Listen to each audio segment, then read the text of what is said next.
భద్రాద్రి కొత్తగూడెం జిల్లా మణుగూరు మున్సిపాలిటీ పరిధిలో పారిశుద్ధ్యం పడకేసినా కూడా అధికారులు పట్టించుకోవడం లేదంటూ సుందరయ్య నగర్ గ్రామస్తులు ఆగ్రహం వ్యక్తం చేశారు.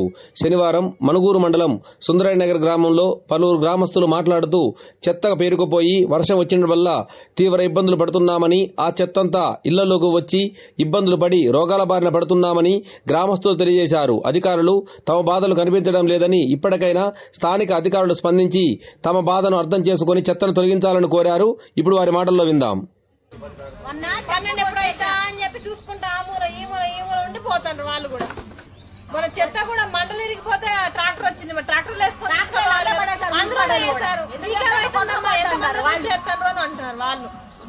వాళ్ళు చెప్తారు. ఎందుకంటే మా ఇళ్లలో కాబట్టి మేము అడుగుతాం, ఎంతమంది చెప్పినా అందరూ అదే చెప్తారు. ఎవరు అంతమంది వేస్తారుగా అమ్మ మున్సిపాలిటీ వాళ్ళు అదే వస్తే చెత్త వస్తే అదే కొట్టకపోతారు. వర్షం వస్తే ఏది మా ఇళ్లలో కొట్టుకొచ్చింది ఇప్పుడు అది మొత్తం.